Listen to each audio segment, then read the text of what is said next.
Supreme court ने आज के केस में कई महत्वपूर्ण पॉइंट्स के ऊपर अपना निर्णय दिया है। पहला पॉइंट तो उन्होंने अपराध करने में मोटिव की भूमिका और उसकी जरूरत को समझाया है। आरोपी ने इस केस में कहा कि उसके पास हत्या करने का कोई मोटिव नहीं था, तो ऐसे में यह बताया जाना महत्वपूर्ण था कि सर्कमस्टांशियल एविडेंस में जहां कोई चश्मदीद गवाह नहीं होता, वहां मोटिव की क्या भूमिका होती है और वह अपराध को सिद्ध करने में कितना महत्वपूर्ण होता है। दूसरा पॉइंट, सुप्रीम कोर्ट ने अपराध के एकदम बाद आरोपी के आचरण पर भी अपना निर्णय दिया। वह किस प्रकार से आचरण कर रहा था। यह आचरण सेक्शन 6 भारतीय साक्ष्य अधिनियम में एक रेलिवेंट फैक्ट बन जाता है। पहले यह सेक्शन 8 इंडियन एविडेंस एक्ट में आया करता था। इस केस में घटना के बाद आरोपी पिता चिल्ला रहा था कि बेटे ने पेचकस से अपनी जान ले ली है, लेकिन बाद में पुलिस ने पाया कि उसकी मृत्यु तो गन शॉट इंजरी से हुई थी, पेचकस का उसमें कोई रोल नहीं था। 14-15 दिसंबर 2012 की रात की बात है। कुछ शोर सुनकर एक घर में एक महिला और उसकी 2 बेटियों की आंखें खुली तो उन्होंने देखा कि महिला का पति चिल्ला रहा था कि उनका लड़का खत्म हो गया है, उसने पेचकस से अपनी जान ले ली है। वे अपने कमरे से बाहर आईं तो लड़के के सोने वाले कमरे में जाकर उन्होंने देखा कि वह खून से लथपथ पड़ा हुआ है और पति वहीं पर मौजूद है। जांच के दौरान इस पर मेडिकल एक्सपर्ट्स की कभी भी कोई एक राय नहीं बन पाई कि लड़के की मृत्यु आत्महत्या है या हत्या है। हालांकि जब पुलिस ने आरोपी के दाहिने हाथ की धोवन को लिया तो उस पर गन फायर का बारूद मिला।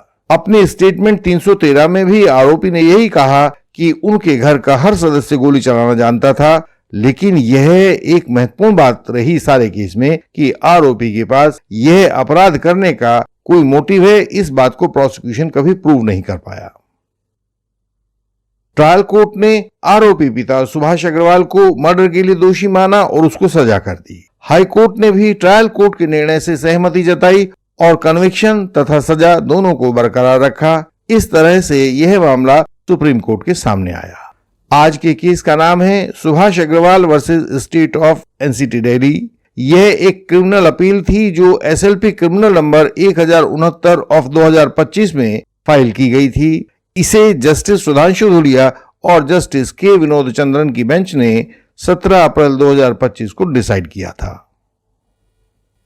सुप्रीम कोर्ट के अनुसार यह एक सर्कमस्टांशियल एविडेंस का केस था जिसमें कोई चश्मदीद गवाह मौजूद न होने के कारण सारा कुछ केस सर्कमस्टांशियल एविडेंस से ही साबित किया जाना था। इसलिए इस केस में आरोपी के अपराध का निर्णय उन कसौटियों पर पूरा उतरना चाहिए था जो हमने माने सुप्रीम कोर्ट ने, जो हमने Sharad Birdhichand Sharda versus state of Maharashtra 1984 4 SCC 116 वाले केस में बताई थी। इन सभी पॉइंट्स को सर्कमस्टांशियल एविडेंस का पंचशील भी कहा जाता है।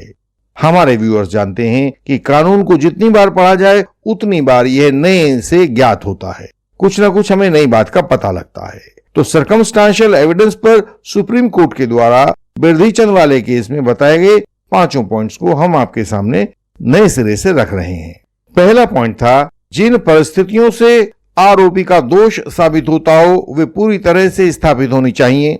यहां पर कोर्ट ने मस्ट बी एस्टैब्लिश्ड शब्द का प्रयोग किया है, मे बी एस्टैब्लिश्ड का प्रयोग नहीं किया है।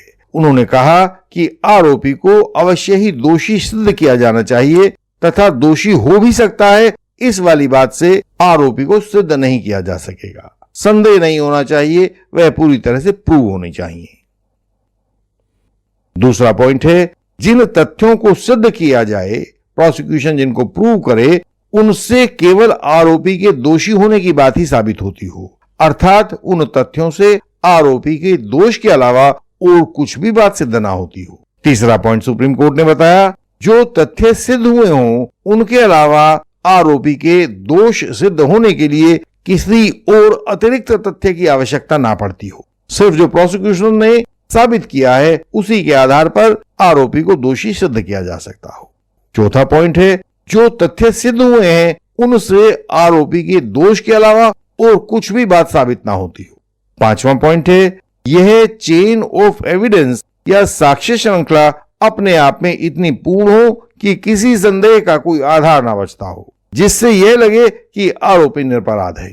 आरोपी के निरपराध होने की कोई संभावना प्रोसिक्यूशन के द्वारा प्रूव की गई सर्कमस्टांसेस के बाद दिखाई ना देती हो।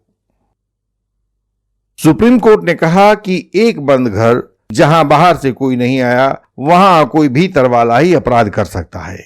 मृतक की माता व बहनों ने आरोपी पिता को यह शोर मचाते हुए देखा है कि लड़के ने पेचकस से खुद को मार लिया है। आरोपी पिता के दाएं हाथ पर बारूद का घोल लगा हुआ मिला है। हालांकि डिफेंस ने यह तर्क लिया था बाद में कि यह बारूद का बुरादा उसके हाथ पर पुलिस ने छिड़का है और यह जबरदस्ती तैयार किया गया सबूत है। लेकिन डिफेंस इस तरह की किसी बात को भविष्य में प्रूव नहीं कर पाया। आरोपी ने शुरू से ही कहा था कि उसके पास लड़के को मारने का कोई मोटिव नहीं था, लेकिन सुप्रीम कोर्ट ने कहा कि यदि बहुत मजबूत सर्कमस्टांशियल एविडेंस रिकॉर्ड पर मौजूद है तो मोटिव का ना होना भी प्रोसिक्यूशन केस के लिए घातक नहीं है। सुप्रीम कोर्ट ने कहा सेक्शन 6 भारतीय साक्ष्य अधिनियम, यह जो पहले सेक्शन 8 एविडेंस एक्ट में हुआ करता था, इसमें मोटिव एक रिलेवेंट फैक्ट तो है और सर्कमस्टांशियल एविडेंस की एक महत्वपूर्ण कड़ी भी है, लेकिन यदि अन्य पर्याप्त रूप से प्रूव्ड परिस्थितियों में से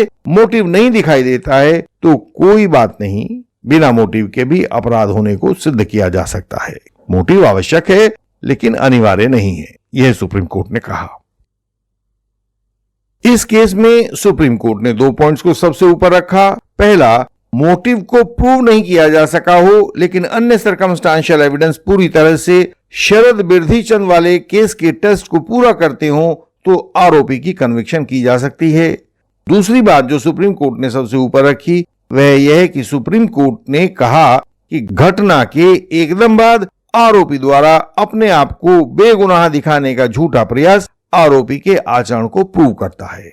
आरोपी का यह आचरण सेक्शन 6 भारतीय साक्ष्य अधिनियम में बहुत महत्वपूर्ण है। सुप्रीम कोर्ट ने तीसरे पॉइंट के रूप में कॉन्टैक्ट रेंज और क्लोज रेंज से गोली लगने के अंतर पर भी ध्यान दिया। कोर्ट ने कहा कॉन्टैक्ट रेंज में गन की नाल विक्टिम के शरीर से सटी रहती है, लेकिन क्लोज रेंज में यह शरीर को नहीं छूती बल्कि 1 मीटर की दूरी तक उन दोनों के बीच में हो सकती है। गवाहों की गवाही देखकर सुप्रीम कोर्ट ने इसे एक क्लोज रेंज की फायरिंग बताया था। कुल मिलाकर सुप्रीम कोर्ट ने इस केस में ये वाली परिस्थितियां नोट की। पहली, एक single close range entry wound of bullet उस लड़के की छाती पर पाया गया, मृतक की छाती पर पाया गया। दूसरा पॉइंट, बैलिस्टिक रिपोर्ट की गोली 3 फुट से कम दूरी से मारी गई थी। तीसरा पॉइंट जिस पर सुप्रीम कोर्ट ने यकीन किया, आरोपी के दाएं हाथ पर गन पाउडर लगा हुआ मिला था जो पुलिस के द्वारा ली गई धोवन में साबित हो गया था। अगला पॉइंट था, आरोपी ने खुद को बचाने के लिए झूठी बात बोली थी कि इस मृतक ने खुद को पेचकस से मार लिया है, जबकि उसकी मृत्यु गनशॉट इंजरी से हुई थी। अगली बात है, घटना एक बंद घर के भीतर हुई थी जिसमें बाहर से कोई आ नहीं सकता था, इसलिए घर के भीतर मौजूद पहले से जो व्यक्ति थे वही इस घटना को कारित कर सकते थे। अंतिम बात सुप्रीम कोर्ट ने कही कि आरोपी खुद के पास मोटिव ना होने की बात कर रहा है। मोटिव दोष को साबित करने के लिए आवश्यक तो है, लेकिन एकमात्र अनिवार्यता हो ऐसा नहीं है। इन सब ग्राउंड्स के आधार पर सुप्रीम कोर्ट ने शरद बिरधीचंद वाली सबूत श्रृंखला के पूरा होने की बात कही और आरोपी को ट्रायल कोर्ट व हाई कोर्ट की तरह दोषी मानते हुए उसकी सजा को बरकरार रखा। लेकिन कानून का विद्यार्थी होने के नाते हमें इस जजमेंट की तर्क प्रक्रिया में एक दोष नजर आता है। एक तो खुद सुप्रीम कोर्ट ने जजमेंट के पैरा 15 में लिखा है, क्या लिखा है, बैलिस्टिक एक्सपर्ट से यह तक नहीं पूछा गया कि यदि एक दुनाली बंदूक थी तो इसे एक हाथ से कैसे चलाया जा सकता था। यह बात पुलिस आईओ से भी नहीं पूछी गई थी। तो इस केस में क्रॉस एग्जामिनेशन के दौरान गवाहों से पर्याप्त सवाल तो पूछे ही नहीं गए थे। इस केस में प्रोसिक्यूशन ने जो कहा है उसकी डिफेंस द्वारा की गई काट कोर्ट के सामने नहीं थी। तो इस केस का क्या फैसला होना था यह आप लोग अंदाजा लगा सकते हैं। कानून का विद्यार्थी होने के नाते हमें कुछ चीजें इस केस में दिखाई नहीं दी हैं और आप भी उन पर गौर करके देखिए कि क्या आपको दिखाई देती हैं। जो चीजें हमें दिखाई नहीं दी हैं वे इस प्रकार हैं।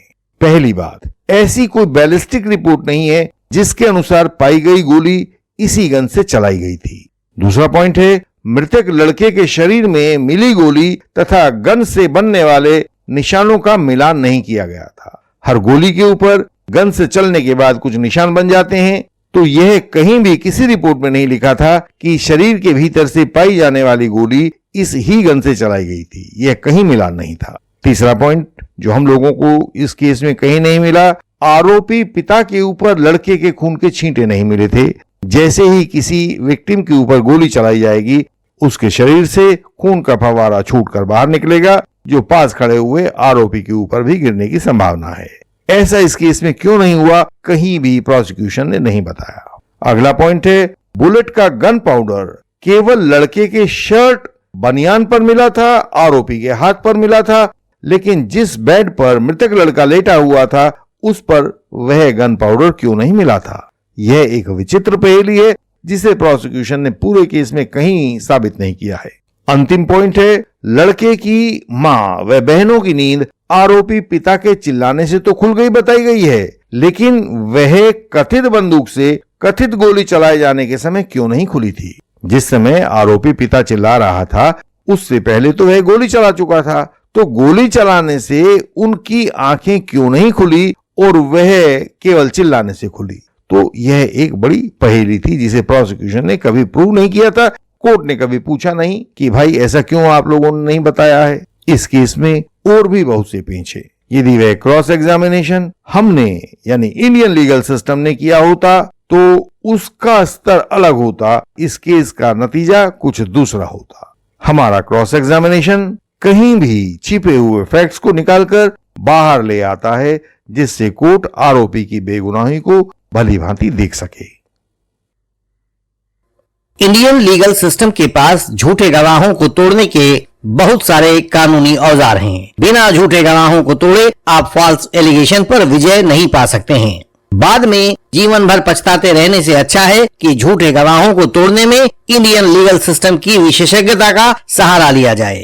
इंडियन लीगल सिस्टम के मेंबर बने और यह सहायता पाएं। हमसे सहायता पाने के लिए हमारा व्हाट्सएप नंबर, हमारा ईमेल एड्रेस और वेबसाइट का URL आपको सामने स्क्रीन पर दिखाई दे रहा होगा तथा ये सब बातें हमारी हर वीडियो के डिस्क्रिप्शन में भी होती हैं। समय को गंवाएं नहीं, उसका इस्तेमाल करें। इस वीडियो को लाइक करें, शेयर करें और चैनल को सब्सक्राइब करें। बेल आइकन को प्रेस करें ताकि नई वीडियोस आपसे मिस ना हो जाएं। हम आपसे अगले वीडियोस में फिर मिलेंगे। तब तक के लिए प्रणाम।